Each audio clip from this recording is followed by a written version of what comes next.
All right, we got a week, folks, a week until the NFL draft, and we're here to talk all about it. You're with Scott Goldbranson, Momo, and this is Silver and Black Today, an Odyssey Sports original podcast talking the Las Vegas Raiders. Thanks for being back with us. We certainly appreciate it as we get to one of the most exciting times in the NFL calendar, and that is the NFL draft. Even if your team isn't very good, or even if your team is very good, you're always looking forward. You want to see what they're going to do to get better. And for the Raiders, ushering in a very exciting time, new leadership, Pete Carroll as head coach, John Spytek as the GM, Tom Brady now heavily involved in the process as a part owner. There's just a lot going on, and we're going to get into that as well. Do us a favor, though, if you don't already subscribe to the podcast on the audio side, yes, audio. So whether you're out working out, you're in the car, you're on the train or the bus going into work on your commute, do that for us. Wherever you get your audio, just look for Silver and Black Today. Do us a favor also. Please rate and review. If you're watching us, whether it be on YouTube, whether it be on Rumble, whether it be on Facebook, doesn't matter. Do us a favor there too. Subscribe, like, comment too. We want to hear what you have to say as well. Always good stuff in the comments. We appreciate that. So do that as well. All right. Scott Branson, as I said, back with Mo Moten, Mo's senior NFL writer over at Bleacher Report. Busy time of the year. He's doing so much draft stuff that he can't even figure out where he's at. He's in an undisclosed bunker underneath the island of Manhattan, as you can see if you're watching us. And so he's just getting ready. He's hunkering. Mo, you're hunkering down for the draft and no sleep over the next 7-8 days. That's right, Scott. Just me and four walls and a glass of water, bread. That's all I need for a draft time. I'm all the way locked in. No distractions, no secrets getting out of the Mo Moten cave. And here we go. I'm ready. I'm ready to tell you what the Raiders are going to do and what the league's going to do. I just want to make sure you didn't get stuck on a plane in El Salvador, right? You're still with us here in the States. Oh, Scott. So there you go. But we got lots to talk about. We're going to talk a lot about the draft today.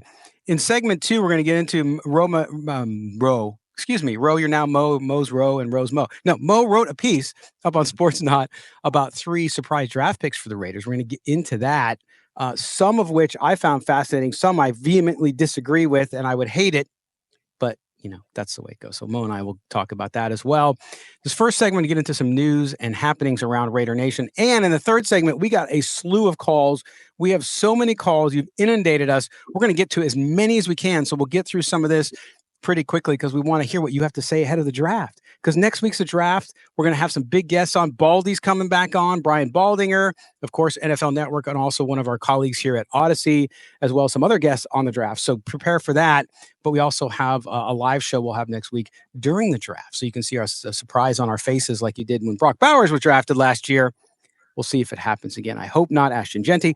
So we'll see if that goes on, but we're going to get into that as well. We'll hear what you have to say in the third segment. All right, Mo, breaking this just yesterday on Wednesday, really, and our good buddy Vinny Bonsignor out at the Las Vegas Review-Journal, that Colton Miller, the offensive lineman, the great one for the Raiders, is not holding out. He's not attending voluntary workouts with the Raiders because he wants a new contract.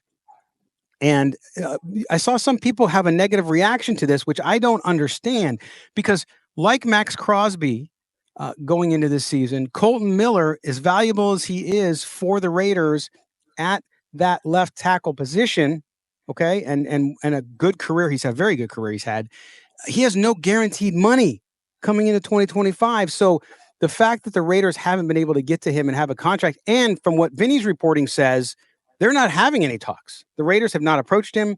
They're not having conversations about it, according to Vinny's source inside the team there. So my question to you is, well, first out, Mo, because you and I talked about this before we got on the air. Walk people through why, if you're Colton Miller, this is absolutely 100%, 1,000% the right approach because you don't have guaranteed money. And then secondarily, should fans be concerned with this situation, or do you think that the Raiders will resolve this before they get to training camp come July? So picture this. You're Colton Miller. You've been the Raiders starter for 7-8 years, right? Left tackle, which is one of the most important positions in football. You're protecting the quarterback. And you go into the final year of your contract and you have no guaranteed money left. fight. You're in the fight. You're in the back end of your contract. No guaranteed money left. That means you get hurt, and Colton Miller has dealt with injuries last year. You get hurt, the Raiders want to cut you, you get nothing. So you want that financial stability, security on your contract if you're a vested veteran like Colton Miller is. So a lot of people should have expected this. I actually brought this up on Twitter, I believe 2 weeks ago. The same goes for Jacoby Myers, and has been talked about Jacoby Myers being open to an extension, of course, because he has no guaranteed money left on his contract. But back to Colton Miller, I think some fans or some people are jumping the gun with this when they're saying, "Oh, he's gone for sure. His days are numbered. They're going to draft his replacement." Let's remember. I'm glad you made this point, Scott, that it is voluntary workouts, so it's not technically it's not a holdout yet. Not considered a holdout yet. Right. Voluntary work. Now, I think what freaked people out is the fact that it's been worded that the Raiders aren't having. You mentioned Vinny Botson. You are not having any contract extension discussions yet, but it is very, very early in the process. Again, it's not a holdout yet. And I think you bring in Geno Smith. Why would you then get rid of your stalwart left tackle after bringing in your starting quarterback? So you don't want to have a question mark at that premium position. I know DJ Glaze is on the other side, but he's still pretty much unproven because 1 year as a primary starter. So with Colton Miller, I think there's enough time where the Raiders can still come to an agreement on a new contract with him. They probably want to go through the draft because who knows? What if the Raiders are interested in Will Campbell and Will Campbell is available to the Raiders? It's possible that they could draft Will Campbell as the replacement, but it's not a guarantee yet because one, Will Campbell may not be available. And what if there's another prospect that they like more than Will Campbell? And they say, we'll take that prospect and we'll keep Colton Miller and give him a new deal.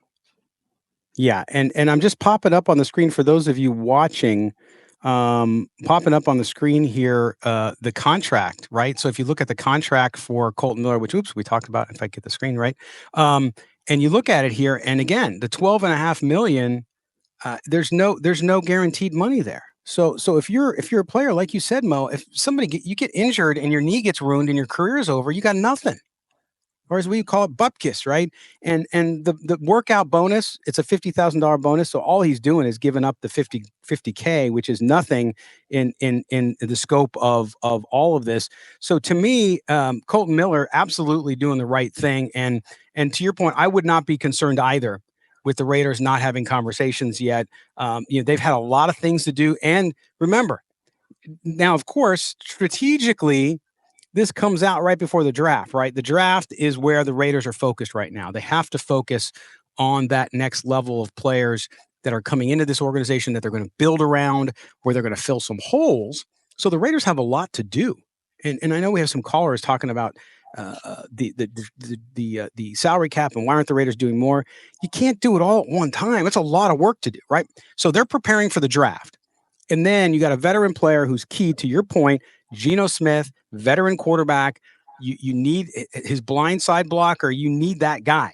So I have no doubt that the Raiders are going to make good on this and get this done. I know some of you will be against signing him, which makes no sense to me, but there's some people who just don't like Colton Miller. And I think that comes out of a little bit of a misunderstanding of the position because these guys get beat up all the time. You go back to some of the greatest linemen of all time get injured. And the last thing you want to do is the anchor of your offensive line, because that's what he is. Anchor of your offensive line is get rid of him or don't bring him back. So I have no doubt. And I think, Mo, once the draft is done, once we get through that and we get closer, before they might sign him before the dead period, at the very worst, I think this might be a training camp eve announcement of, hey, Colton's coming to training camp. We got him signed. It's all ready to go. Here's what I don't understand, Scott. Right. So Cole Miller is saying, oh, well, he's 30. I don't know if they want to sign, give another contract to a 30-year-old left tackle. Trent Williams is out here in his late 30s, about to be 40, still playing the position. I know Trent Williams is the prime example, but there are plenty of left tackles out there who are in their late 30s and still playing at a high level. Lane Johnson, I know he's a right tackle, but still offensive tackle, late 30s. Right. Left offensive tackle is not like running back. People think you hit the 30 wall, then you're falling off of a cliff. It's not true. For a left tackle, you could be around a average, not average, but a good left tackle could be around to they're 35 years old. Colton Miller has more than enough time to sign a new deal and still play at an optimal level. Now, again, last season, actually played every game last season. It was the year Yeah. before he dealt with injuries, but that was the only year where he missed several games. Other than that, Colton Miller's been durable. And Scott, you know one of my pet peeves with some of these narratives about injury-prone players. Injury-prone players, in my opinion, is a player who multiple years shows a pattern of being out, missing several games. Again, with Colton Miller is one season, and people are calling him, oh, he's injury-prone now. It was one season where he missed more than 2 games in a year. Other than that, he's been one of the most durable offensive tackles in the league. So I don't want to hear about him being injury prone and hitting the 30 wall at that position. Yes. And would you say, yeah, so no, I think that's correct. I think you're right. And to me, it's a no-brainer to get this deal done, give him market value, and let him stay and end his career as a Raider, protect Geno Smith and whoever that young quarterback they develop in the next couple of years, they're going to need him there too. And at least you have him. So you don't have to worry about filling that a left tackle spot, right tackle spot. I mean, the whole offensive line is important, clearly. But the fact that you have a very young second year center with Jackson Powers Johnson, who's going to be, I think, a hell of a player the rest of his career as well, barring anything crazy. So you have some of those pieces already there. So the last thing you want to do is create another hole. And I don't think the Raiders would do. But you mentioned injury prone, and I got to get this in there. It's tough. Derek Carr lives a tough life, man. Right? The Derek Carr stuff stuck out, and New Orleans is learning a lot about what you and Raider Nation already knew about. Derek Carr, good guy. Somebody got mad at me when I posted the story about how Derek Carr apparently doesn't want to be a bridge quarterback with a young quarterback in the wings, and so he's a little angry, and he's got an injury, shoulder injury that goes back, I guess, to last year or even the year before, and so now New Orleans Saints fans are feeling a lot like I heard a lot of you give the feedback about Derek Carr not being as sort of emotionally fit and emotionally tough for this game, despite his natural ability, clearly. And he's been injury prone. There's been this consistency of having injuries with Derek Carr even ever since he broke his leg in 2016, clearly.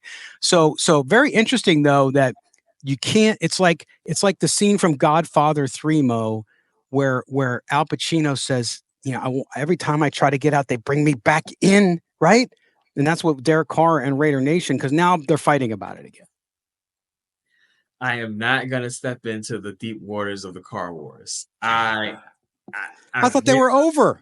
I've been through the trenches, Scott, but but looking at the story covering the league, this is one of the more fascinating stories because Diana Rossini hinted that Derek Carr may be feigning an injury a bit. Not to say he's not hurt, but the fact that he's talking about that this injury news leaks out before the draft as the Saints are eyeing potentially a quarterback early in the upcoming draft. Find that very interesting. And how is this connected to the Raiders?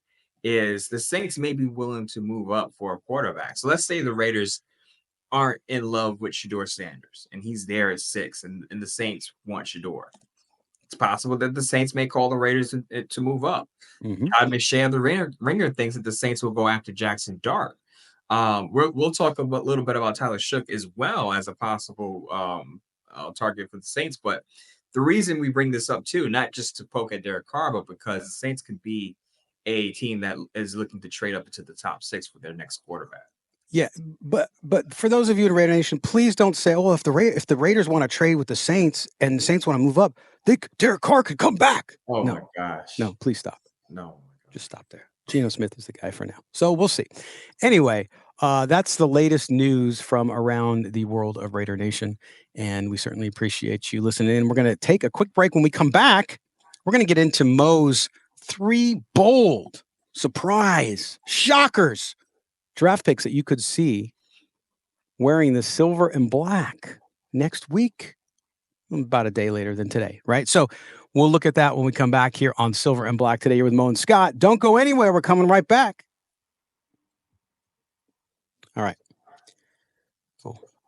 Okay.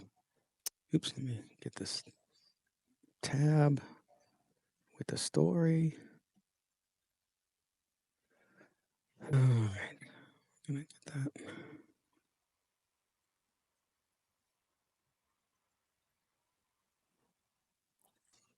Okay.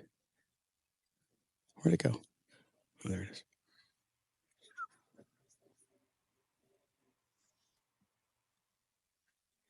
Okay.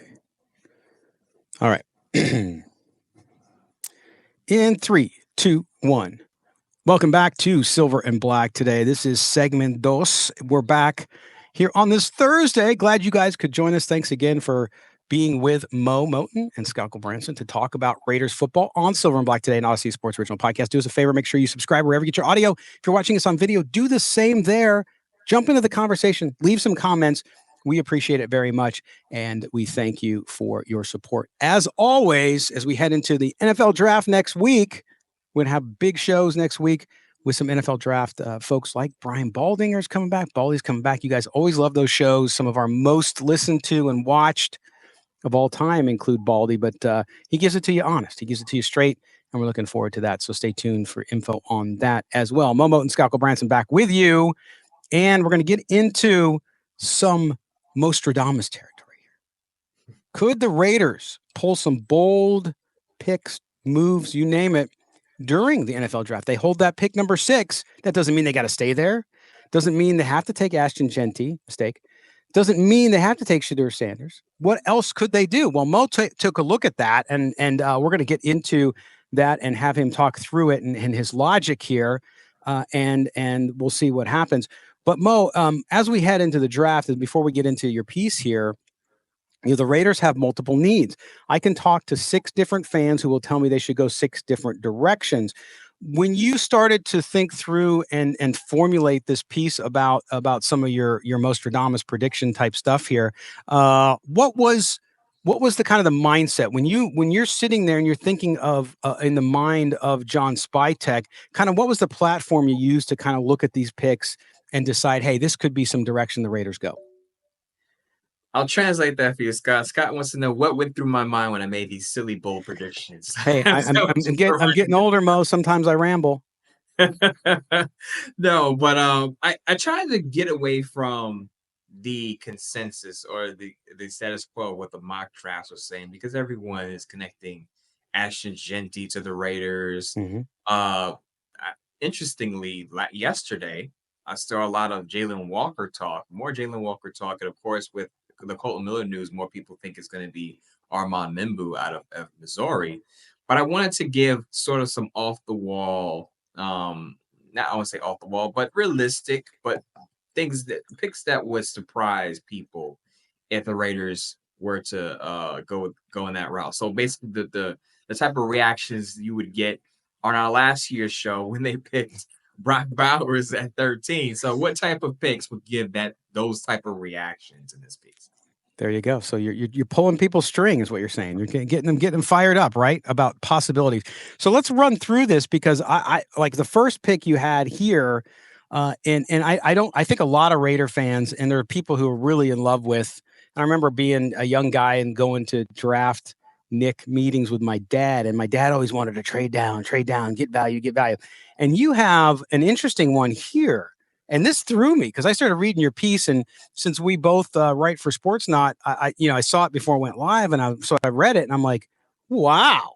So you have the first one here. The Raiders trade down to 10, and they take a wide receiver, Matthew Golden, out of Texas. Walk us through this and how they get to 10 from 6, which I believe is the Chicago Bears, correct? And why Matthew Golden?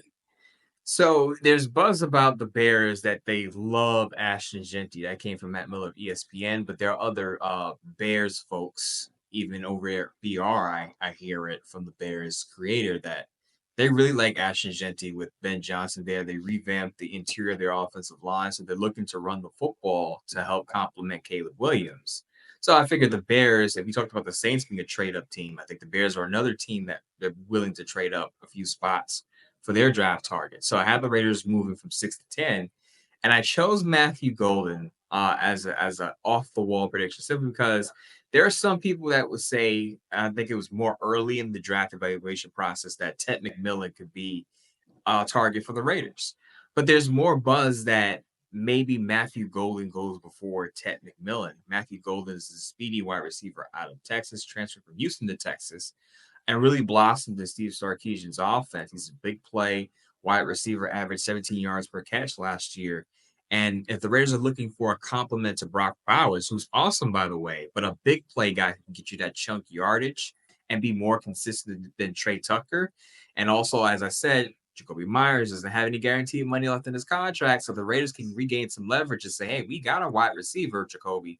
We don't need to go over the moon back of the bridge truck to pay you because we just drafted a dynamic wide receiver to complement you. So you can either join this, what we have going, or maybe you want to move on. But the Raiders would then have some options of what they want to do at the wide receiver position with a dynamic playmaker like Matthew Golden in the fold. Yeah, and it's interesting because everybody talks about McMillan, and he can be a great receiver. I really believe that.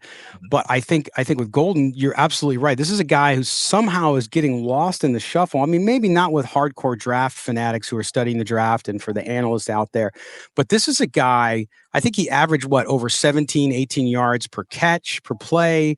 He can not only catch well and runs amazing routes, but he's also great after the catch. And he's got that speed. He's the big playmaking guy. And so I could see if the Raiders really, if they're not in love with Genty and Sanders is gone, like you said, if that's where they're thinking, and they don't go OL or DL, then you start to think about, okay, well, what do I give Geno Smith? And boy, I like this one, Mo. It surprised me just because I wasn't thinking about it. And frankly, Golden, I lost track of too. So I'm in the same boat.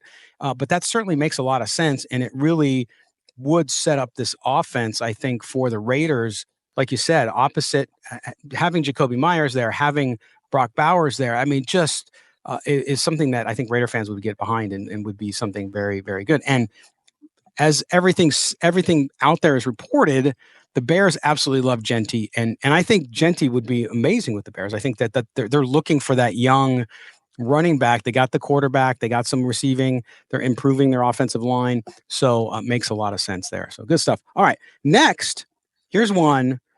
If you're not going Genty, you still need running backs, right? This Raider running back room is not very impressive. And so what you have here is you have the Raiders drafting both, or are you saying both or one of Quinshon Judkins and Trayvon Henderson from Ohio State? Both, I think, going to be very good and solid running backs in the NFL with great speed and great ability. But walk us through this one.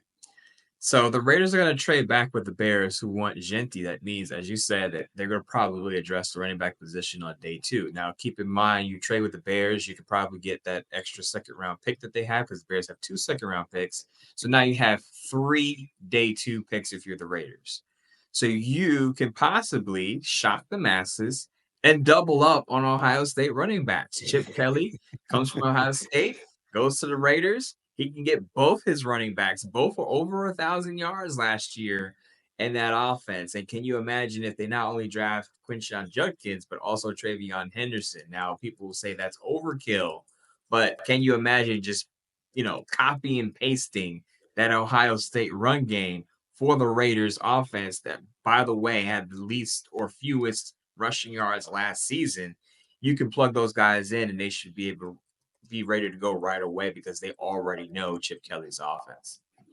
Yeah, and then you add in Will Howard, right? So just have all of Ohio State's offense from their national championship team, right? If Will Howard's still there, I know we're going to get to that in a second. You got something to say about that, but could happen. I mean, it seems so easy to say, well, it's Kelly, so he's going to pick all these Ohio State guys. But I think with the running back situation, you're absolutely correct here. I actually see more of it, as much as I like Will Howard. And actually, if you watch the Gruden quarterback school with Will Howard, I don't know how you can't be impressed with the young man and what he does in his focus. So I'd love to see him on the Raiders, but the running back situation to me is much more realistic for where they're at as well. All right, now we get to the third.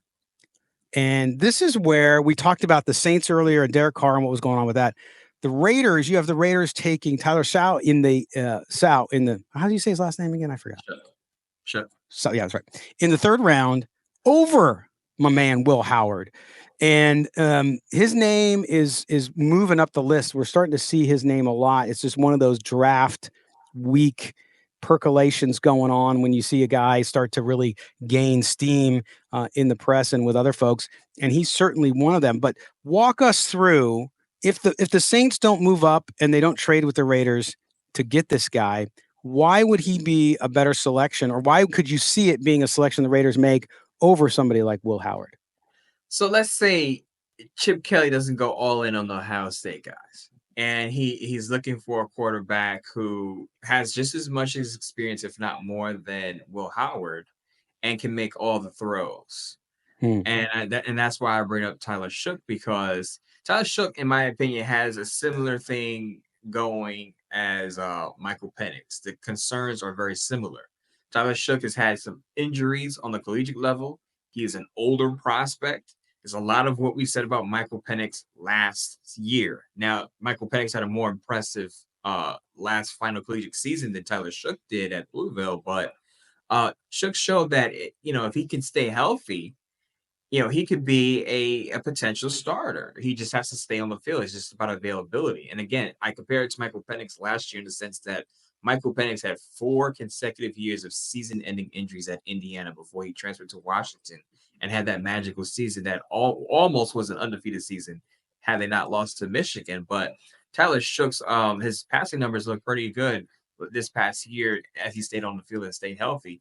Now he had some injuries, no torn ACLs, more of a shoulder issue you're worried about, arm issue with Tyler Shook. Got hurt on a drop tackle as well, so that's not his fault.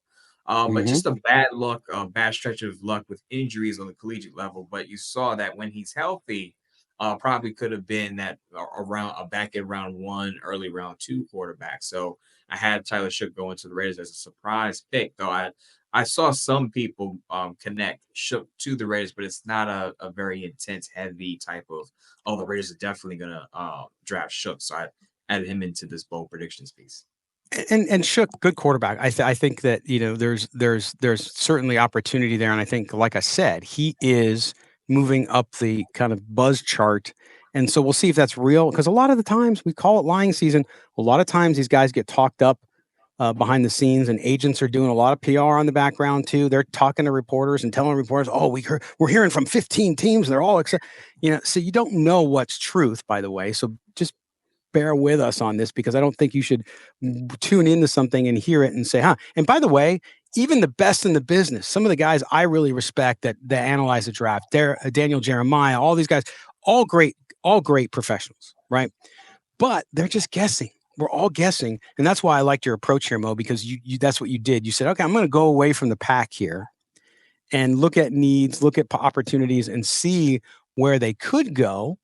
And certainly, I think that helps the reader and all of you out there listening or watching to understand the market better, just understand the players out there. So when you see these guys either drafted by the Raiders or not drafted by the Raiders, you at least have an idea of who they are. So it's going to be interesting. Now, we know you're going to have your Bleacher Report lives, which, by the way, every Monday, Tuesday, Wednesday at 6 p.m. Pacific, 9 p.m. Eastern. And Mo, you have a special show next week as well, right, on draft day? So next week on draft day, right, I'm going to be going live right after the Raiders pick. In fact, I'm going to be going live after every day of the draft. So after the Raiders make their pick in round 1, after the Raiders make their picks on day 2, after the Raiders make their picks on day 3, I will be live over on Bleacher Report. By the way, today, special Bleacher Report mock draft at 4 p.m. Eastern time, 1 p.m. Pacific. I will be making the Raiders pick at 6. I consulted Raider Nation for this pick. It was a very spirited discussion. We'll talk about this with the calls, but there were 3 guys that stood out, and I'll talk about it. But Raider Nation is very much divided on what they should do at pick 6, especially with this Colton Miller news coming out on Wednesday. Yes, I would agree with that. So yeah, make sure you tune in later today. See, that's a good idea. That's the good thing about getting our show in kind of real time is you can still tune in to Mo later too. So you can get us in the morning if you're on the West Coast, or afternoon, and then Mo in the evening or afternoon, depending if you're on the East Coast. So there you go. It's like just all that goodness. But it's going to be interesting. We'll keep a track of it, and we certainly appreciate your guys' comments. And make sure you leave them on the podcast. By the way, the podcast, as you know, you can get the audio anywhere you get your audio. One of the biggest growing channel, of course, Apple Podcast is always the biggest, and it continues to be. And a shout out to the Bay Area, Los Angeles, Las Vegas, our three biggest markets. We have a lot of listeners in Los Angeles. It's huge. So thank you to everybody down there. But the Spotify one too is growing really fast, Mo. And we also now are uploading the video because Spotify has video podcasts. So for those of you who want to listen to it, you can listen to it. But if you're there, you're watching, you're sitting at lunch, whatever, you can also watch it on Spotify. We like the YouTube channel the best, or Rumble, but you can go there as well. So just a shout out there. Okay, there you go. There's Mo's magic. Magic on a Thursday. We're going to take a break here. When we come back, we're going to get to your phone calls, the Raider Nation mailbag. And boy, do you have a lot to say, not only about the Raiders draft picks, but about their coaching staff, about the GM, about Derek Carr, and for some reason, concern that I didn't look good in the last show. So we'll get to that all coming up after the break. You're with Scott and Mo. This is Silver and Black Today. Don't go anywhere. Good stuff. All right. In 3, 2, and 1. All right, welcome back. It's time for that home stretch on this Thursday. Yes, Friday Eve, as I like to call it. Hopefully, it's your Friday. Some of you guys work in all kinds of different industries, so your weekends are different days. But for those of us who are Monday through Friday, going into Saturday, Sunday, although I got to work Sunday too. So we'll see, even though it's Easter. Happy Easter to everybody out there as well. Mo Moten, Scalco Branson back with you, Mo's senior NFL writer at Bleacher Report. If you don't know that, shame on you. You can follow him on x.com at Mo Moten, Moemoton. I am at LV Gully, and the show is SNB Today. Make sure you rate and review. We certainly appreciate that for watching us on video. Hello, hello, hello. Thank you for your subscription, your like, and your comments there as well. Okay, Mo. Raider Nation, got a lot to say. We got a lot of calls to get to. We got some of the not ready for prime time players that always call in to steal a little bit from the old Saturday Night Live there, or our AAA All-Star, All-Pro callers. We got some of them. We have some callers we haven't heard from in a while, and we have some new callers too. It's a mixed bag, my man.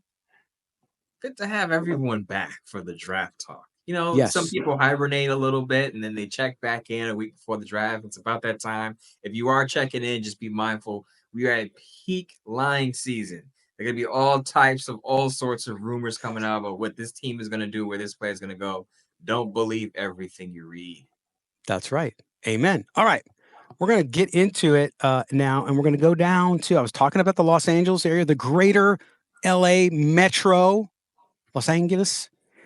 And we're going to go to Long Beach first, and we're going to say hello to Jack in Long Beach. Here's Jack with the first call of the week. Hey, Scott and Mo, this is Jack in Long Beach. Sorry, it's been a while. I'm a little disappointed. I'm looking at the overthecap.com, and the Raiders have the third most cap space remaining at $42 million. And I see that the Dolphins are putting Jalen Ramsey out there on the trade block. Why not just throw like a third-round pick out there for Jalen Ramsey? We have the cap space. That's the starting cornerback right there. Wouldn't you be happy if you used a third-round pick on a starting corner? I mean, I know he's not like a spring chicken. He's like 29 or 30 or 31 or whatever. But, hey, Geno Smith is 35. Get a couple good years out of Jalen Ramsey. All right, let me know what you guys think. Bye. All right. I've heard this from a lot of people out there, Mo, about Jalen Ramsey. And Jack, I think that totally realistic to think that way. But I find that covering the NFL, that fans, anytime a big name comes available, doesn't matter how they've been, where they are, what their contract is, they just fall in love with the big name.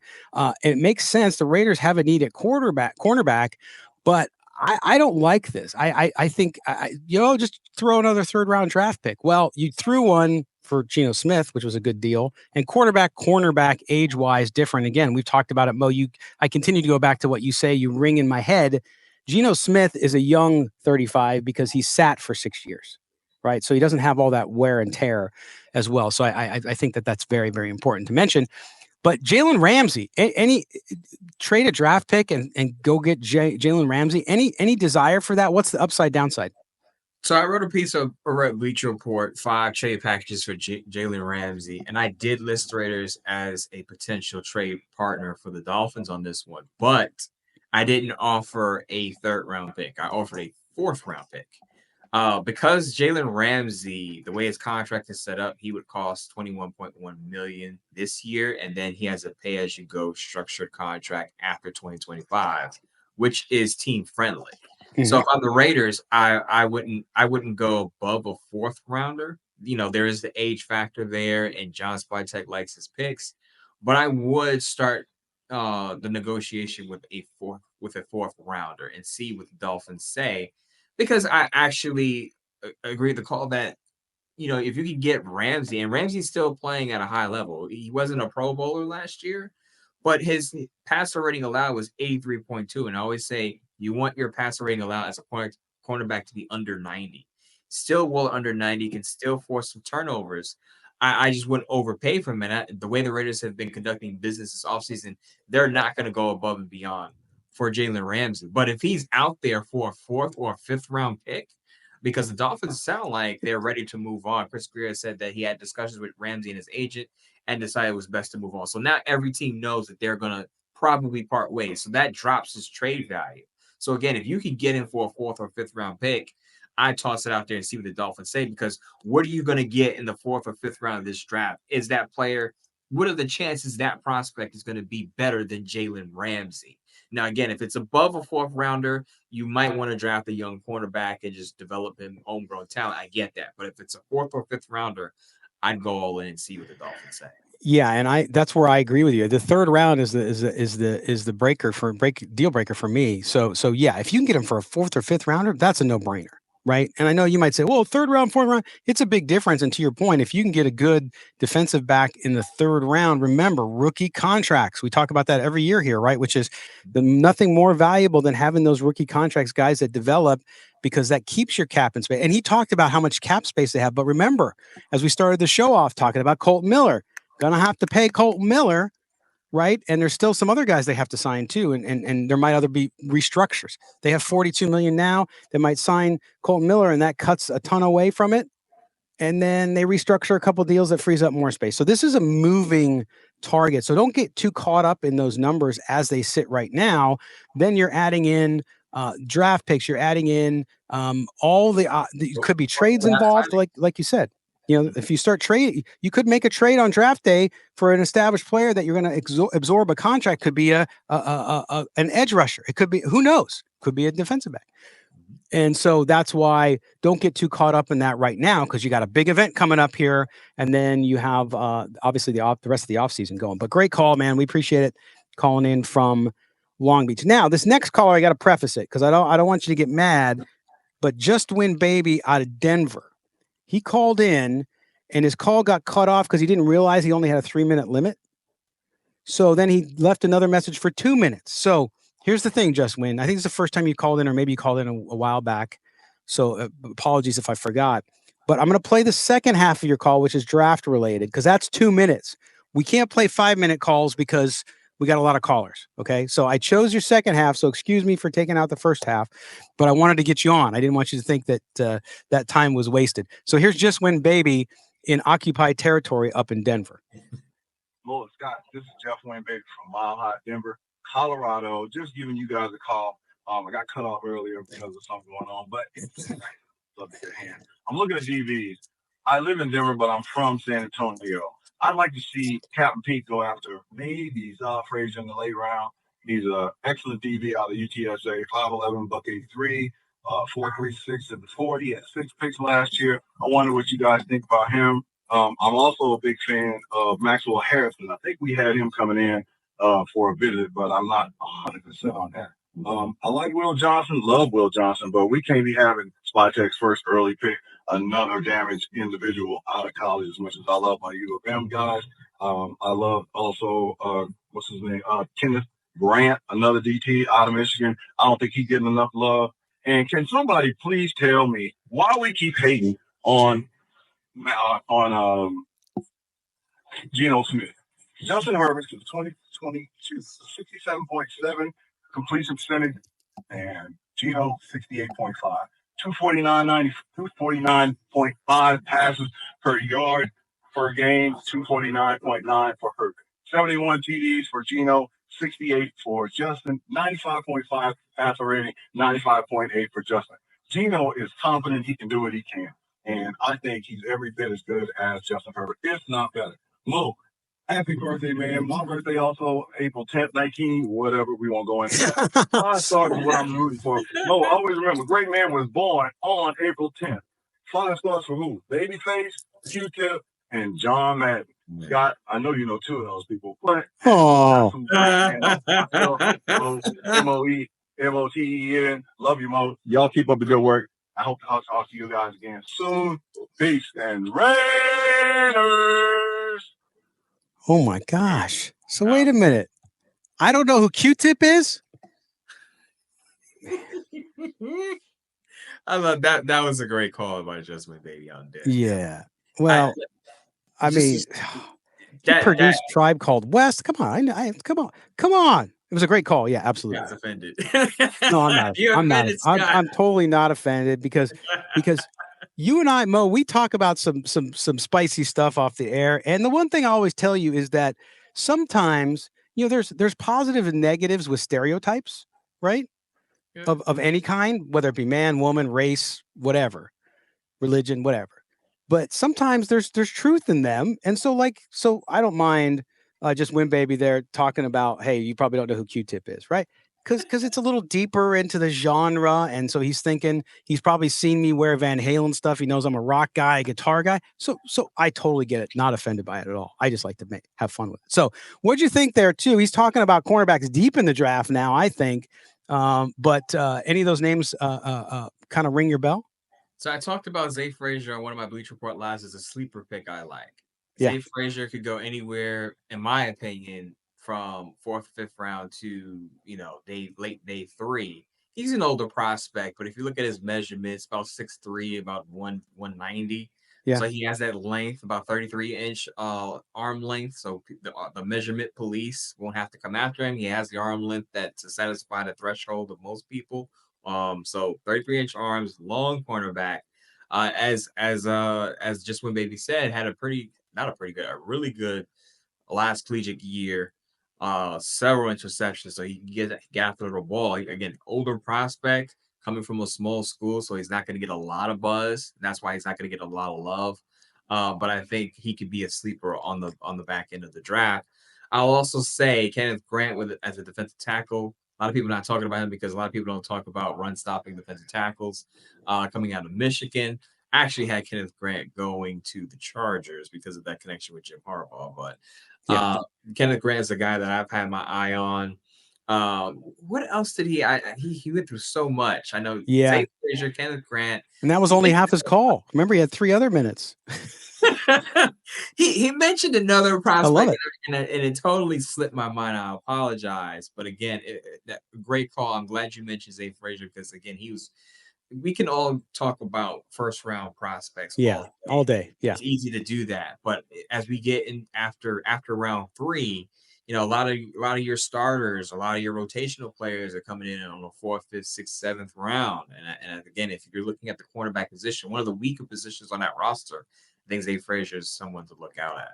Well, and Frazier, I love, like you talked about the size, but to me, he's got really good ball skills and something you see less and less of in the NFL, which is he's a great tackler, right? The guy wraps up. He's a good tackler. So we'll see in late in the draft could be a guy they could definitely use, and riskier because he only had one really strong year, right? You talked about him being older, but he only had one really strong year of college ball where he performed at a very, very high level. 6 interceptions, I think, or 7, I can't remember. But yeah, he's a guy, and I love that he's a hometown guy for him too. And I do the same thing. I keep track of guys from the hometown and see what they're doing and try to tell people, hey, watch these guys. These are pretty good guys. So we'll see. But anyway, thanks, man. We appreciate the call. Now we're moving on to our buddy Gary Harkenreader up in the Poconos. Let's see what he's got to say. Hey, Scott Mo, Gary Harkenreader from the Poconos. I have some observations and comments.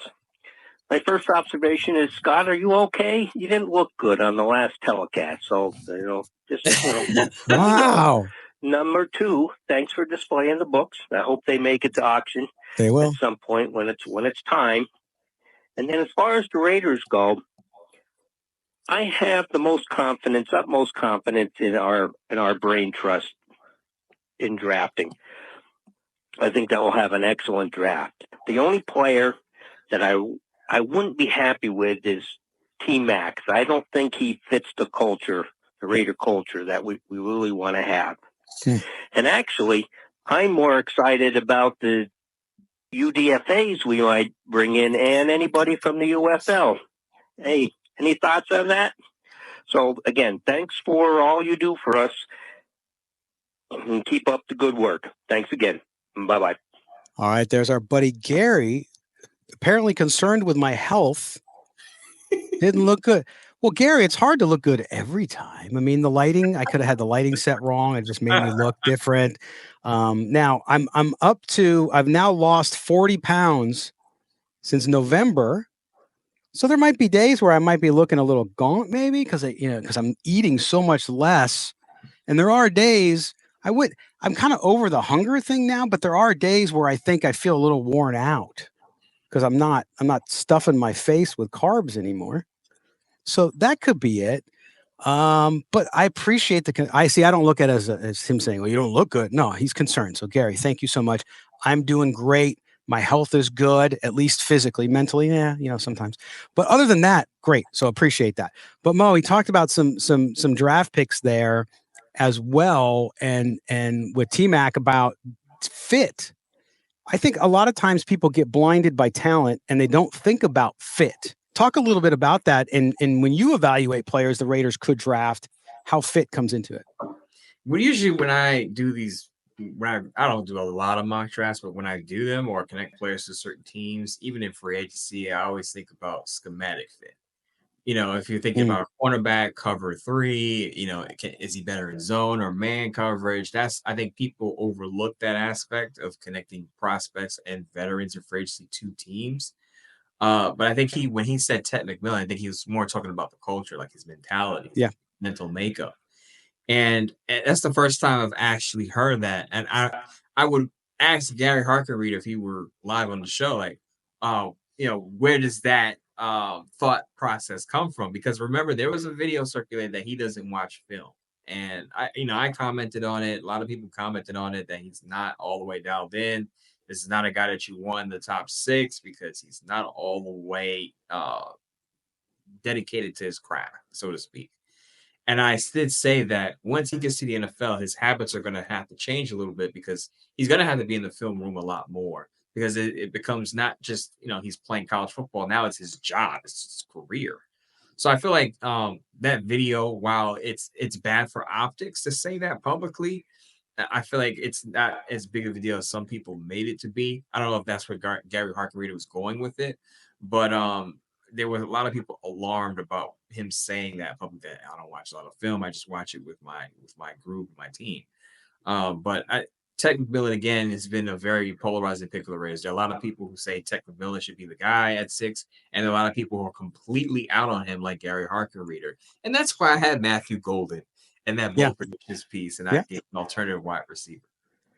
Yeah, and it could go either way. And see, I'm still, depending what happens before you, again, you don't know what's going to happen. You just don't. Some years it goes exactly, no picks are traded. It goes 1 through 10, no changes, right? Other years, crazy stuff happens.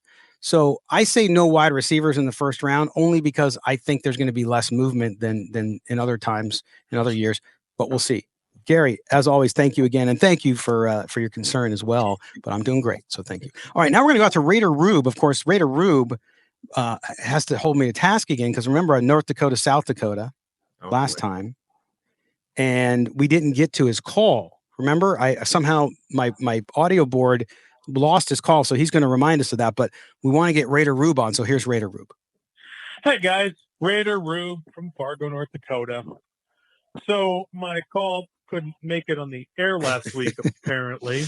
Likely story. Sorry, brother. You even made me in the tease in the commercial break. I know. First caller to make the tease before the break, and You didn't quite follow through. That's all right. At least I'm a 5-star caller. I know you guys are not sounding too sad anymore. You're not sounding like NPR. You're angry. You're active. Didn't know why you'd be so angry at O'Marion Hampton. For my call a couple of weeks ago, I threw out the idea of trading back instead of drafting Ashton Genty, and then I threw out the example of O'Marion Hampton. You guys lost your mind. Who knew that would create that kind of anger out of you guys? But I think O'Marion Hampton's pretty good. But the point of my call from 2 weeks ago that I'm arguing again is it's about the trade back. Get more picks. More picks means more players. More players means better roster. Take your running back wherever you want, but trade back, get more players. That's what I think they should do. At least take a deep breath and take some phone calls from Chicago or New Orleans or Dallas or whoever wants to trade up to that pick and see if it makes sense. That's all I'm saying. Let's not rush to the podium for Ashton Genty. If we draft him, great. I think he'd be a great running back. I've got no qualms with that. I just think that the conversation of trading back should be had to have more players, better roster, because you can ask Barry Sanders and Adrian Peterson, Hall of Fame running backs, how much did they win with their teams with bad rosters? Now you'll say, oh, well, we can have a good roster and Ashton Genty. Well, not with 6th-round picks. 2nd and 3rd-round picks, yes, but not 6th-round picks. So that's what I'm hoping we'll see. I think Spytek wants to trade back and draft a corner in the first, just based on everything he's done so far with his free agent signings. He got good value, his trade, good value, his contract extension, good value. I think he wants to trade back and not take a running back in the top 10. He wants to take a corner, in that 9, 10, 11, 12 range and get more picks. Have a great show, guys. Thanks. There's Raider Rube. And Raider Rube, that I did. I teased your call. And then the technical thing. I wouldn't tease the call if I wasn't going to play it.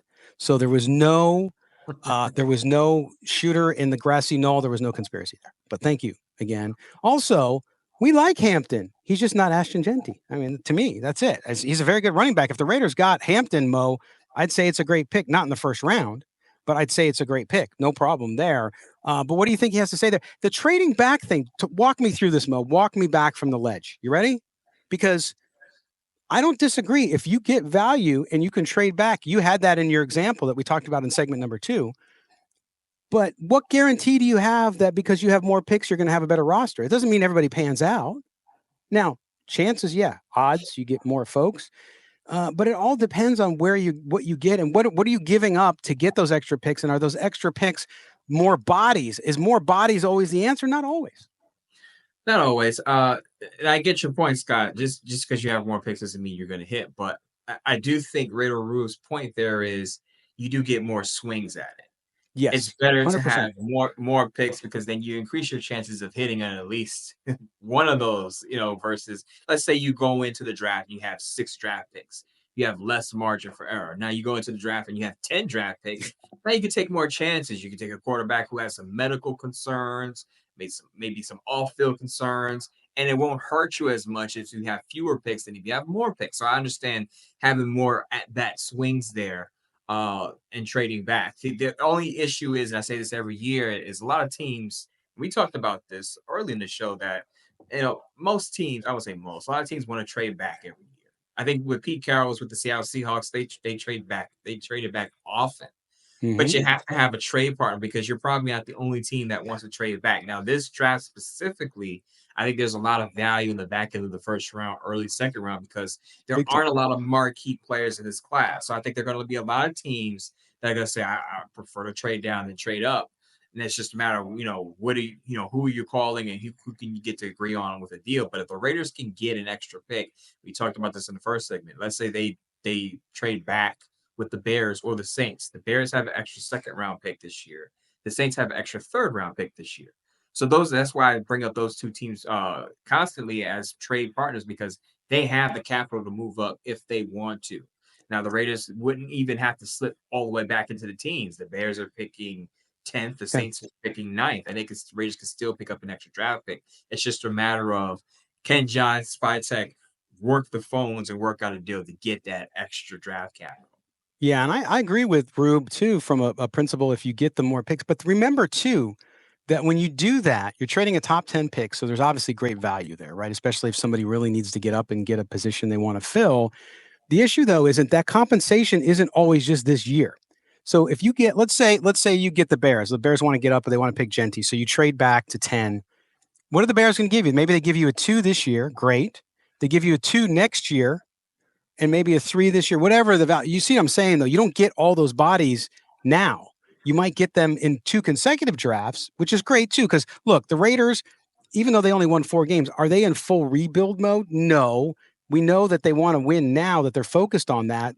So to me, it's not like you're so dearth of talent that you got to rebuild everything. So I think that that's fine if you have that. But over time, I think people think back, well, they're going to trade down, get all these picks, but it doesn't mean it's going to be this draft only. So again, that's spread out. So your return on a number 6 pick this year might be 2 second-round picks and 2 third-round picks and whatever, and that first round, obviously. But it's 2 of them next year, 2 of them this year. So there you go. Anyway, Raider Rube, great call, man. Scott's pushing back on your Raider Rube. There's your pushback. You got more of it this week. Yeah, Raider Rube. Anyway, no, just kidding. All right, all good. My man, I love him. Okay, now we're going out to another all-star, all-pro caller, and that is Tarek out in Chicago. Who's Tarek? What is going on, Scott and Mo? This is Tarek checking with you guys from Chicago. Let's be closer and closer to the draft. I wanted to say happy belated birthday to Mo. I did not know that Mo had the same birthday, shared the same birthday as the late, great John Madden. That's pretty cool. I also want to give additional kudos to Mo for last week's wet blanket comment. If I had a nickel for every time I saw press conferences with new Raider GMs, players, quarterbacks, head coaches at the podium, talking a good game and saying what they were going to do and how they were going to bring the franchise back to relevance, and then it just kind of falls apart. So let's see if we can put into action. The current Raiders, we don't intimidate anybody. We have no home field advantage to speak of. We haven't had we can't even attain a winning record until further notice. So let's see how all this plays out, even though it's exciting, and I do believe we're turning the corner. I've seen many situations at home games in Vegas where the Chefs, Steelers, and Niner fans took over the stadium. It was like 75% those teams' fans. And you got to remember, Pete Carroll and Geno Smith are coming from Seattle's famous 12th man. And what Pete Carroll said at his initial press conference is, we need to give the fans a winning product and something to cheer about. So we'll see what happens with the home field if we can establish that under the tutelage of Pete Carroll. And I had just a draft question. I'm confident it's going to be Ashton Genty, but obviously, I think the Raiders and every other team just are overthinking the draft, just like as expected, and it's almost understood. But do you guys think if Shedeur is on the board at number 6, that the Raiders are going to take him regardless, or are they going to go in another direction? I think it'd be fascinating if they passed up on Shedeur at number 6 if he is available. And I think they will actually pass up on him if he's available. But wanted to get your thoughts on that. Have a great rest of your week, guys. Looking forward to the next show. Have a good one, and I'll talk to you again soon. Take care, guys. Go Raiders. Bye-bye. Tarek there, finishing strong. At the beginning, I was going to call him Mr. Sunshine because he was, well, we see that. And to his point that you made about, and he said about wet blanket, right, that you can give good press conference. It doesn't mean you're going to win, Mo. But his point about Shedeur Sanders, let's start with that one. Start in reverse order. Shedeur Sanders, you and I have said that if he's there at 6, the Raiders could take him. But let's say, and I still think they might and probably would. But if he's there at 6 and somebody calls, i.e. the Bears, or somebody like that, where they could still move down a spot or 2 or 3 or whatever and still get them because the teams that are in, now again, things can happen. But I think that if he's there, if I'm them, I'm taking calls. If there's somebody else who needs a quarterback, if I'm not fully in love with him, right? So him being there at 6 benefits the Raiders in 2 ways. 1, they can take him, or 2, they can trade out of that spot and get a lot of value for it if somebody was really in love with the kid. But what do you think about what Tarek said? He doesn't think that the Raiders would take him if he's there. The most fascinating storyline by far in this draft is where Shedeur Sanders is going to go, right? So yep. I remember when the Raiders acquired Geno Smith, a lot of people said, well, the Raiders are out on Shedeur Sanders now. They got Geno Smith. And I said, pump the brakes, hold on. Geno Smith is again, I know he's a young 34, 35, but biological clock is biological clock. Are you confident that Geno Smith is going to be a top, not top tier, but a quality quarterback at 38 years old? No. And the point I made for Shedeur Sanders with the Raiders is that the Raiders are not going to pick this high, most likely next year. You upgraded the coaching staff. You significantly upgraded at quarterback.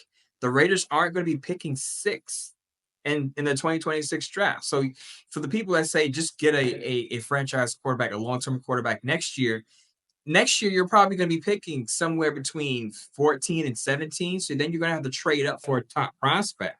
Why not take the top prospect this year? Take yourself out of quarterback purgatory for the next 10 to 15 years. You have Geno for the next 2 to 3 years.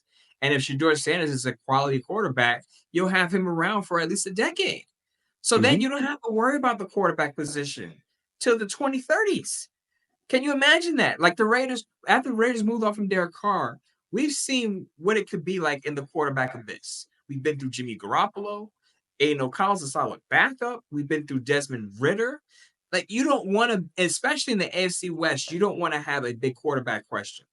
Patrick Mahomes isn't going anywhere anytime soon. Justin Herbert isn't going anywhere anytime soon. Bo Nix had an impressive rookie season. It looks like he's on the right track to be their franchise quarterback in Denver. If you're the Raiders and you can solve the quarterback position for the next potentially 12 to 15 years, you do it now because you expect this team to win more games than it won last year with the upgrades in the coaching staff and the quarterback position. You're probably at worst going to be a 7-8 win team, which means you're going to be picking in the teens. You don't want to have to be in a situation where you're going to have to depend on another team to trade with you to get your quarterback. So if you feel like Shedeur Sanders is a franchise guy, you get him now. And that's my case for Shedeur Sanders. But I do agree with Tarek. It's going to be fascinating to see if a team calls and offers the Raiders a great package of picks. You have to consider that. It's either you take Shedeur Sanders or you take the trade package if the offer is there. Especially if somebody wants to overpay. If somebody just, has a Woody for the guy, great. Yeah. Do what you got to do if you're not fully in love with him. So to your point about getting that quarterback, man, it's all about getting that quarterback, as our buddy Baldy says, and I'm sure he'll say it again when we talk to him next week. But Tarek, great call, man. We appreciate you calling in. Oh, and the home field advantage thing. He talked about the 12th man in Seattle. That really took off when they won with Pete Carroll, right? So I'm not beseeching any of the Seahawks fans because they're great fans. The 12th man's been a big deal there since the 80s.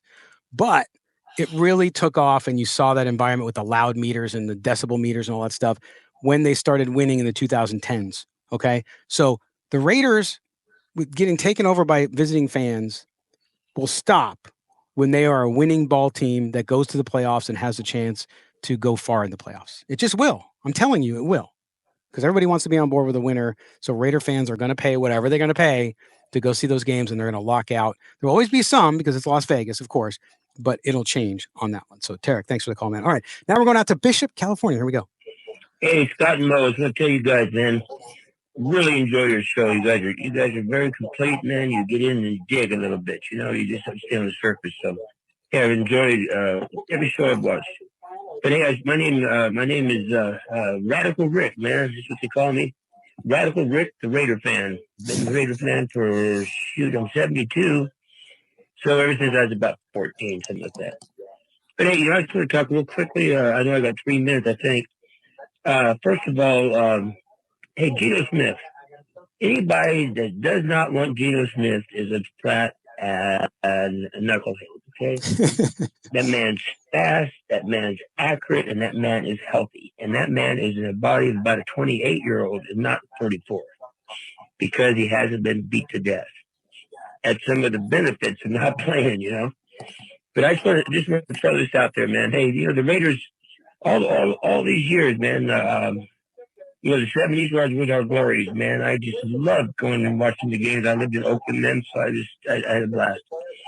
But today, man, it's a different story. We don't have all those head figures, and we have to put a team together, and we got some people that know how to do it. So please, other Raider fans out there, love on these people. Love on Scott and Mo. They'll give you the facts. They'll give you the good, the bad, and the ugly. Encourage other people to go to that doggone games, man. Fill that place silver and black. Don't let these doggone teams come in and take over. I'm going to my first Las Vegas Raider game, and I am excited, brother. I'm excited to be able to go out there and do that. So, hey, Scott, I know you're not a Raider fan, brother, but I do know you care enough to to fill us with some good truth. And Mo, I love you, dude, because you're a diehard Raider. Although you shit your eyes, man. When Scott talks, you see you going, oh God.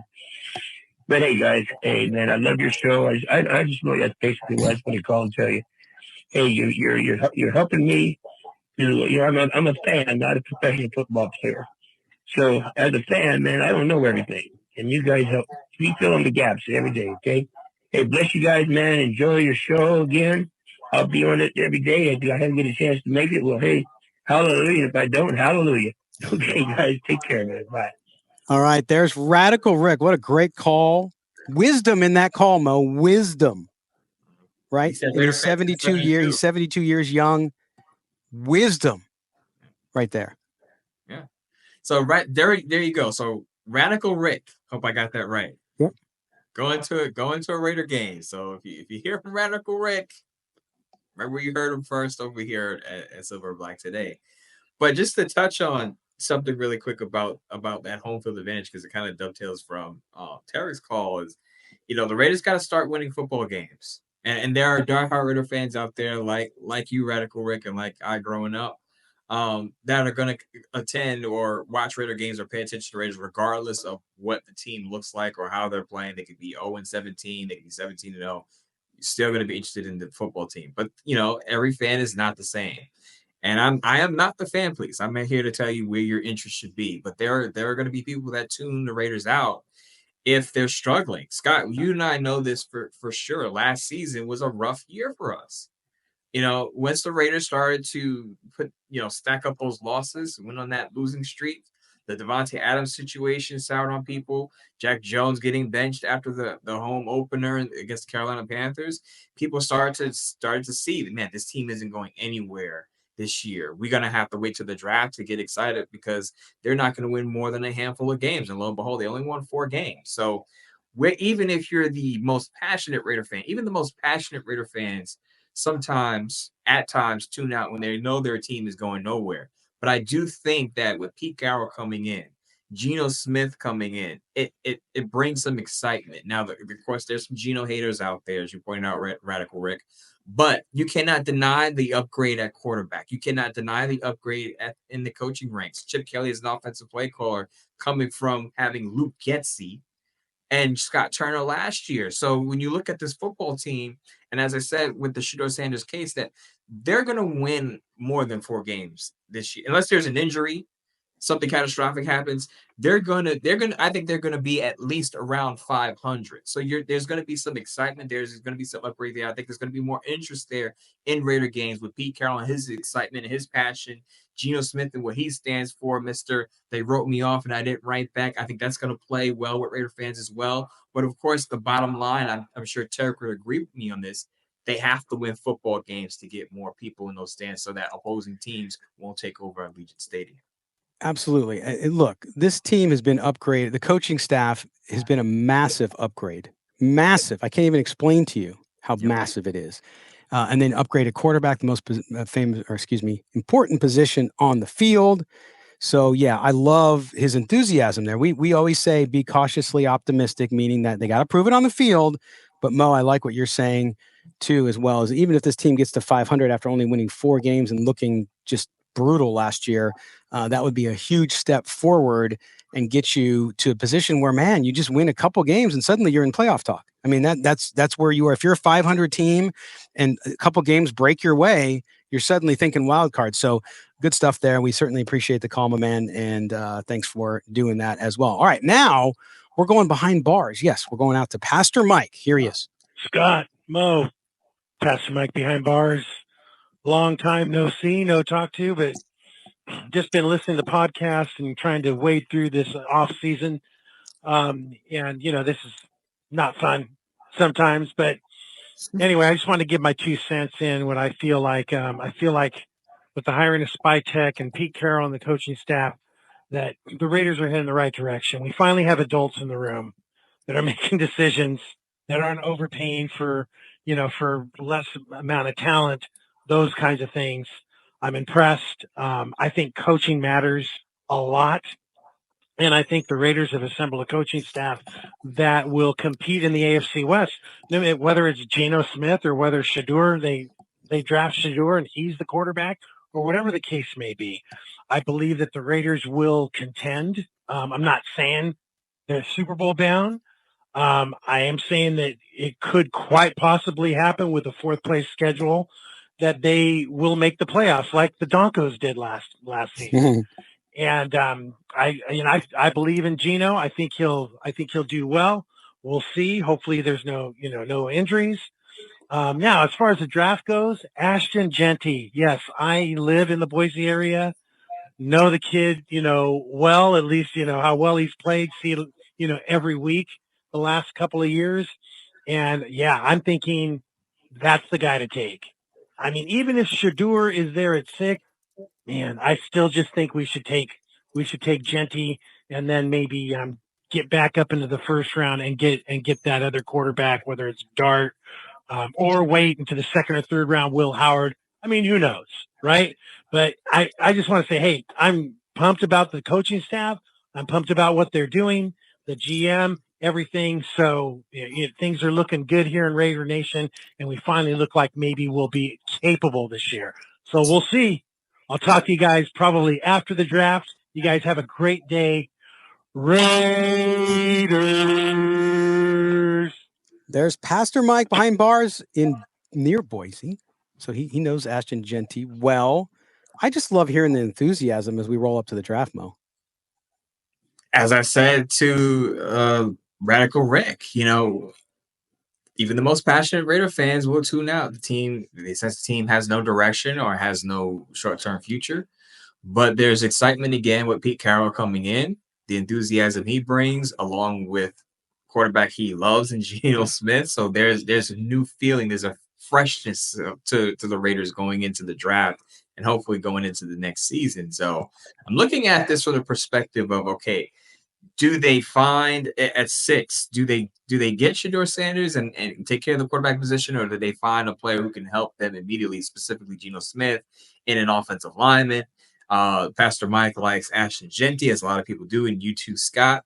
But they can, as you said, Scott, they can go in many different directions at 6, and that's what makes this draft exciting. I think that's why a lot of Raider fans are going to be tuning in, sitting on pins and needles to see what happens. Do they go offensive line? Do they shock and go defensive line? Is it a shocking pick? Does someone fall? Is it Shador Sanders? Is it the consensus pick, Ashton Genty? 1 week, we'll find out. We will. And we'll see if we're surprised. Thank you, Pastor Mike. We appreciate it and all the work you do as well. Now we go out to our buddy, NorCal Raider. We haven't heard from him in a while. Here he is. Hey, Scott. Hey, Mo. This is NorCal Raider out of Sacramento, California. Just kind of chiming in, podcast last week. Well, actually, this week, which we'll probably play next week. But we were talking about the Seek and Raiders. And it is outdated. A lot of those guys are 80 years old, 70 years old, and a lot of people talk about the Raiders, but that generation is already dying out. I mean, half of those players are already almost gone already now. I know these young youth. I have a 16-year-old son, and I have a 10-year-old son. They like seeing superstars, and they might be a Raider from fan first, but they love seeing other teams because what they do, the players, the way they play, fast pace, Mahomes, guys like that, they love that style. And that's more relevant to these kids. And that's why it's really important for the Raiders to get this thing turned around, because there will be Raider fans and all these other fans, but they're not going to be fully committed eventually, especially with technology the way things are now. They can't even watch a lot of the old videos that I used to post up on there, like the old archives, like the old DVDs. They can't. They're like, those too boring. The guys, the authors, the way they talk, they like watching, clips and shorts. So it's really important for this team to turn it around. In regards to this team, I'm not really comfortable with our receivers. I think we need a whole new group, honestly. Tucker, he's still improving. He hasn't done anything, and so he only has the speed, and that's it. Jacoby Myers, honestly, he's number 2. I'd probably incorporate money and get a better receiver. I don't understand why anybody in the offseason. So we're probably going to have possibly 2 receivers starting. Maybe, Jacoby being number 2. he's not a game changer. The quarterback, you gotta pick up a quarterback, and as an insurance policy, this franchise has dealt with so much all these years that I'm not gonna just say, oh, we got Geno, we're good to go. That's kind of like the message from some of the people in the Raven world are talking about. Like, we can't bring him in because he's gonna cause noise. We need an insurance policy. We have to. I mean, with the way we haven't won a playoff game in 2002. There's been teams like Jacksonville, even Cleveland have won before us. So we got to get this thing turned around. We have a lot of holes. People think that we don't, but we do have a lot of holes. But, that's all I got. Maybe you agree or disagree with me, but having James in the first round pick, no. He's too small. He didn't play in big schools. I would pick up a quarterback. That's all I got. NorCal Raider. Good call, man. I disagree with you on Genty's size. Didn't play against big schools. Go watch his film against Oregon. Remember Oregon? Big school, national championship run. Check it out.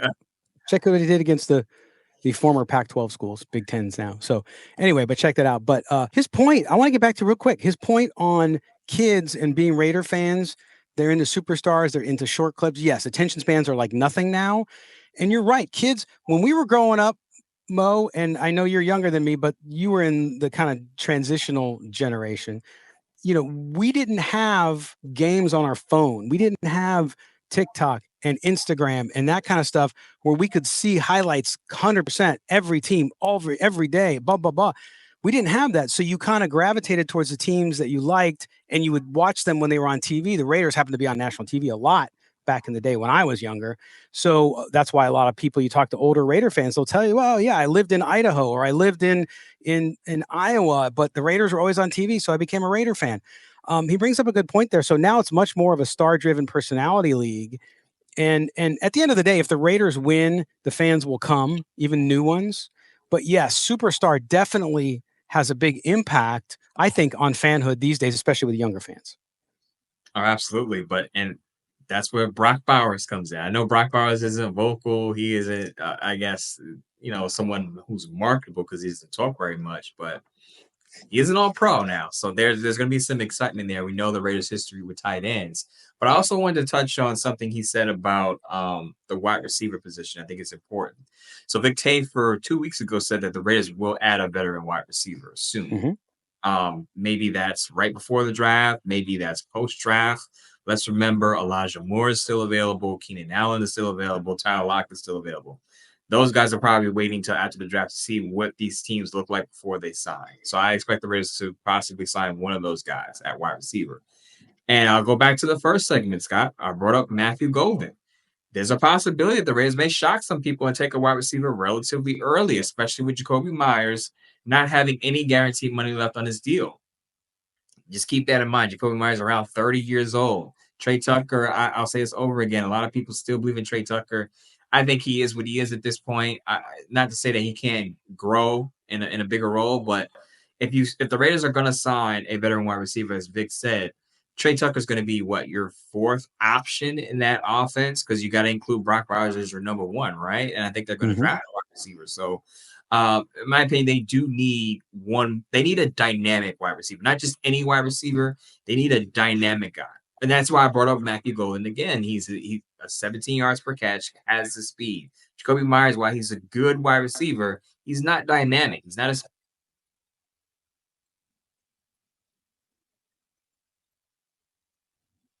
Oh, we got a hiccup with Mo. He's frozen in time, folks. He'll be back. Don't worry about it. But yeah, no, it's true with the wide receivers, and I agree with him. You have to want to come back. Sorry, Mo, you froze up on us. Go ahead, finish your point. Right. So I think our wide receivers should be on their priority list because they need someone who's going to be dynamic and more consistent than Trey Tucker. Trey Tucker has the speed, but the consistency isn't quite there yet. And that could be attributed to the play calling and the quarterback situation the Raiders have had. Now with Geno Smith, maybe you get more consistency out of Trey Tucker, but I think you don't put all your eggs in one basket. You get another speedy threat, especially because this regime did not draft Trey Tucker. So I would assume that they're going to not necessarily try to replace him and give him some competition. Absolutely. Good call, man. We appreciate it as always, NorCal Raider. All right, we're going to close out the show. Now, this call, I usually don't play calls if you don't leave your name. So please leave your name because I want you to get credit for your good call. But this one came in, and because we had so many calls today, I wanted to make sure I got your call in. So here's unknown caller. Now, I didn't listen to the call all the way through because I like to be surprised. So maybe you give your name at the end. But anyway, here's the last call of the day from our unknown member of Raider Nation. Hey, Scott, Mo, how you fellas doing? It's a great Tuesday. About a week out from the draft. I've got running backs, defensive tackles, wide receivers dancing in my head. Done probably a million draft simulations starting the day after last year's draft. Anyway, I am excited about what the 25 roster, could look like after this coming draft. We have a lot of great options, and as our free agency has taken place and we've traded for Geno, our needs have also shifted a little bit, allowing us to take the best players available in certain positions like round 1, where I would take Mason Graham if he's there, build a monster defense up front. If he's not there, though, and we stay at 6, I would go running back Ashton Genty because that's probably our biggest need. I would not go receiver at 6. I would go circle back to receiver. However, after that, round 2, after taking either Graham or Genty, if I take Graham in round 1, I'm going running back Omari and Hampton in round 2. Round 3, I think we should grab the quarterback from Louisville, Tyler Shuck. Round 4, I would circle back to the wide receiver, take TCU, Savion Williams, a lanky wide receiver, create mismatches, 6'4". This guy can create separation. He's a good wide receiver. Or if Higgins is there, we could take Higgins as well. But yeah, like to see how this 2025 roster looks, and I feel like we'll be able to address many needs.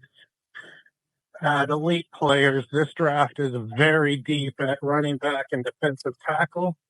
So if I can make it happen, I'm going to take 2 running backs. If I get a chance to add another defensive tackle later, like Phillips, the defensive tackle, later in round 6 or something, I would grab him too. This is going to be an exciting year. We could actually make a push for the playoffs. So let's go Raiders. All right. There's an anonymous member of Raider Nation. Let me know who, if it was your call, drop us a note in the comments and let us know it was you. Really quick, interesting there. Before you go into it, really quick. Yeah. While the call is anonymous, I do recognize the voice. He is a frequent caller. I just can't get the name right in my head right now. But go ahead. I'm with you because when I listened to the first part of the call, it's like, God, I wish I knew this person. I wish they had like voice prints so that we could just match it. But anyway, I really think I know somebody mentioned earlier in the call that the Spy Tech going to go cornerback, and of course he talked about Mason Graham, who I think will be gone to Jacksonville before this, probably. But nonetheless, I just feel like the Raiders obviously have defensive needs. The defense has to get better. They need talent at cornerback. We talked about linebacker. All defensive tackle could do it. Even edge, sure, right? You can always get better. But I think the offense was so far behind, and then you invest the time, the money, the trade capital to go get Geno Smith. This offense needs more help, in my view, than the defense needs. And so I just think that overall the draft, of course, they're going to take players from both sides of the ball. I just think with the higher value picks, unless a Mason Graham is there, then I totally see it. I just have the feeling it's going to go heavy offense.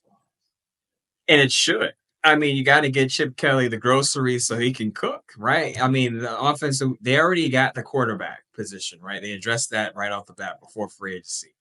Their running back position, you cannot go into the season with Raheem Mostert as your starting running back. I know people love Sincere McCormick. He's played 5 football games. Let's pump the brakes a bit there. Zamir White probably going to get moved because I just think they're going to. There's already reports out that they're willing to trade him.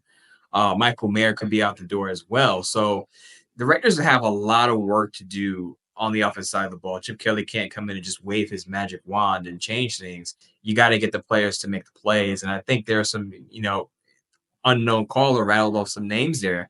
Jaden Higgins is a Raider Nation favorite right now as a wide receiver to take outside of the first round. So there are some players in this draft. While there aren't a lot of marquee names, there's some depth in the second, third, fourth round that you can plug into your offense or your defense if you need something on defense. And those guys could be potential starters. Yeah, absolutely. Great call, man. We appreciate it. We appreciate all the callers today.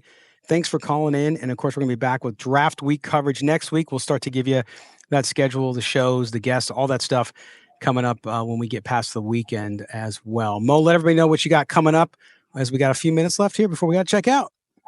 As I said, later on today, 4 p.m. Eastern Time, 1 p.m. Pacific, BR Creator Mock Draft. I will be making pick 6 for the Raiders. I didn't get any good trade offers, so I'm going to make the pick. I'm not going to spoil it because I want you to tune in, pull up the app, and see where I go with that selection. Taking a break this weekend to gear up for the big week, draft week. As I said, we're going to have Baldy on the show. There's going to be a lot of rumors out there, a lot of BS, a lot of smoke screens. We're going to filter through it and walk you through what the Raiders could do at 6, what we think. A lot of people want our gut reactions. And I tell people this, I've told people this over the past couple of days. Check back with me on Wednesday because I'm sure my mind is going to change 50 times before we get to the draft eve day. Oh, yeah, absolutely. So stay tuned to the socials so you know what Mo's up to, you know what we are up to here at Silver and Black today between now and next Thursday when the NFL draft kicks off. A lot of people excited out there. Mo, as always, my friend, get your sleep this weekend. I'm now covering Formula One, which I've been an F1 fan for a long time. But so Sundays during off season for me now are F1. So I'm covering these races. But the last 2 races are in the Middle East and they're in the morning in the US because most of the other, when they're in Asia, I'm getting up at 1 a.m. to cover a race, in China or in Japan.